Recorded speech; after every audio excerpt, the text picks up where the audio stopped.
भारताच्या चित्रपटसृष्टीत एक नाव आहे, जे ऐकताच डोळ्यासमोर येतो रगड लूक, दमदार आवाज आणि एक सच्चा हिरो.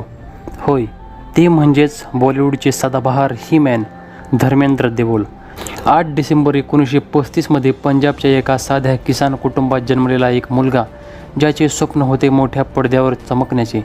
पण परिस्थिती नव्हती, तरी जिद्द प्रचंड होती. मुंबईत आल्यावर फिल्मफेअर टॅलेंट हंट जिंकल्यानंतर त्यांना मिळाला पहिला ब्रेक आणि सुरू झाली भारतीय सिनेमाच्या इतिहासातली एक सुवर्णयुगाची कथा. धर्मेंद्र यांनी रोमॅन्टिक भूमिकेपासून ते ॲक्शन हिरोपर्यंत असं प्रचंड रूपांतर केलं आणि त्यांच्या चाहत्यांना त्यांना ही मॅन ऑफ बॉलिवूड अशी ओळख दिली.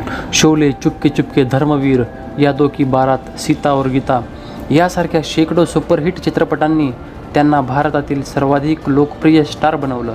त्यांच्या साध्या स्वभावामुळे, नम्रतेमुळे ते आजही लोकांच्या हृदयात खास जागा ठेवून आहेत. सनी देओल, बॉबी देओल, ईशा आणि अहाना त्यांच्या पावलावर पाऊल ठेवून आज देओल कुटुंब बॉलिवूडमधील सर्वात शक्तिशाली स्टार परिवारापैकी एक आहे.